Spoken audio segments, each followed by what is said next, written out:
harapan saya dan harapan rakyat Manggarai seluruhnya, karena yang mendengar Lotoleok ataupun acara kita ini atau debat ini, itu tidak hanya yang ada dalam ruangan ini, disiarkan secara langsung, dan saya dengar dari kampung-kampung ada yang sebenarnya mau datang juga, tapi karena ruangan terbatas, terpaksa ya tinggal di kampung aja di rumah masing-masing, tapi ingin mendengar sebenarnya. Oleh karena itu, poin yang paling penting adalah tunjukkanlah rasa kekeluargaan, persaudaraan kita, ajukan pertanyaan dengan santun dan jelas supaya bisa ditangkap dengan baik oleh pasangan yang lain. Waktunya juga untuk bertanya 1 menit dan menjawab 3 menit. Giliran bertanya nanti tidak saja kepada calon bupati, tetapi calon wakil bupati juga. Ya.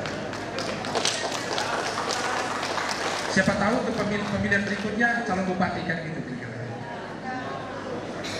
Jadi oleh karena itu maka kita mari memulai dengan segmen keempat ini, dan yang mengajukan pertanyaan pertama adalah calon nomor urut 1.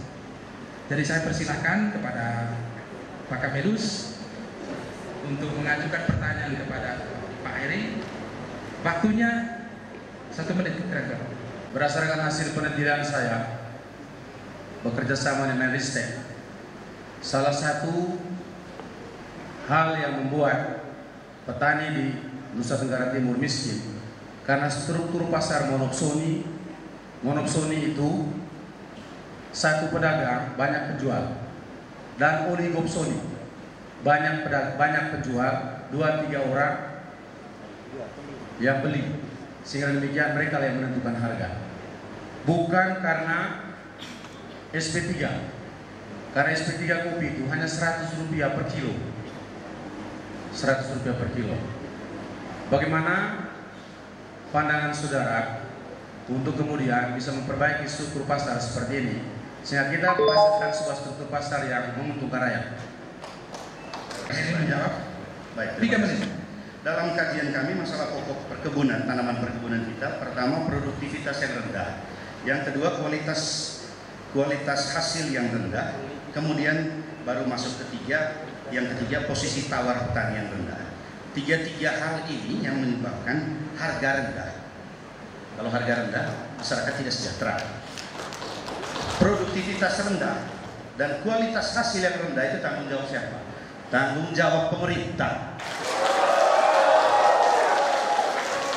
Jadi kalau pemerintah tidak bisa menaikkan produktivitas, pemerintah lupa atau mengabaikan kualitas hasil, jangan itu dilemparkan ke pengusaha. Dalam kaitan dengan struktur pasar, sepakat bahwa monopsoni dan oligopsoni harus diminimalisir, tapi tetap dalam kerangka pasar yang bebas, bukan karena campur tangan pemerintah. Karena kalau ada campur tangan pemerintah, Anda akan bisa digugat oleh Undang-Undang Persaingan Usaha. Jadi intervensi pemerintah tetap dalam kerangka pasar yang bebas, pasar persaingan yang sehat. Saya kira itu pandangan saya, Pak. Terima kasih. Masih ada waktu. Mau digunakan atau tidak? Pas. Baik, terima kasih. Tepuk tangan untuk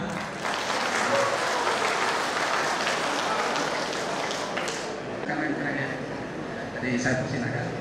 Karena ini dari saat waktu belum. Karena dulu akan bertanya kepada Kang Kamedus ya.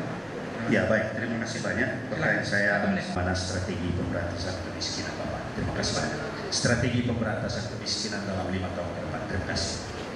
Sini memahami dulu tentang kemiskinan. Ada 14 variabel penciri kemiskinan. Ada 14 variabel penciri kemiskinan. Dan strategi saya ke depan adalah bagaimana 14 variabel penciri kemiskinan itu secara bertahap saya akan tuntaskan. Contoh, 3 dari 14 variabel penciri kemiskinan adalah berkait dengan rumah. Oleh karena itu, rumah saya harus perbaiki. Yang kedua, listrik. Oleh karena itu, 5 tahun ke depan, rakyat Manggarai 90% harus terjangkau dengan listrik. Yang ketiga, yang berikut adalah berkaitan dengan pendapatan. Meskipun posisi saat ini pendapatan per kapita semakin hari semakin menaik, tetapi upaya kita untuk meningkatkan pendapatan petani itu terus kita lakukan. Antara lain melalui program-program yang berbasis rakyat miskin, misalnya pengembangan hortikultura, ternak, perikanan, dan sebagainya. Pak Victor, kamu. Bang, itu hanya untuk bupati. Pak Bupati, calon bupati saja yang ini. Nanti dulu baru calon bupati. Oke, terima kasih banyak. Jadi sekali lagi saya mengulangi bahwa strategi penanggulangan kemiskinan harus dimulai dari upaya-upaya secara konkret dan nyata untuk menyelesaikan variabel-variabel penciri kemiskinan itu. Salah satu juga variabel penciri kemiskinan adalah rakyat tidak mempunyai harta benda yang bergerak, yang setiap saat itu bisa dijual kalau dia butuh. Terus mendorong supaya rakyat Manggarai, terutama yang miskin, itu kemudian mereka bisa memperoleh bantuan-bantuan ternak, baik ternak sedang, ternak besar maupun ternak kecil. Tapi ke depan saya tidak mau kasih bibit yang umurnya hanya 3 bulan. Saya mau kasih bibit kepada petani itu yang tingginya sudah 1 meter. Sehingga demikian pada saat dia tanam itu langsung jadi. Cengkeh, kopi, itu kita beri bibit yang. Kemudian yang berikut juga adalah salah satu variabel penciri kemiskinan adalah rakyat itu tidak mampu untuk memeriksakan kesehatannya di fasilitas-fasilitas kesehatan. Oleh karena itu di dalam program saya dan Pak Victor itu sudah disampaikan tentang cakupan dan perluasan mengenai cakupan pelayanan kesehatan gratis untuk orang-orang miskin, orang hampir miskin, keluarga-keluarga disabilitas, para buruh. Itulah merupakan program-program konkret yang nanti saya dan Pak Victor akan kerjakan dalam kaitan pengentasan kemiskinan. Baik, terima kasih. Tepuk tangan untuk Krain Kabelus.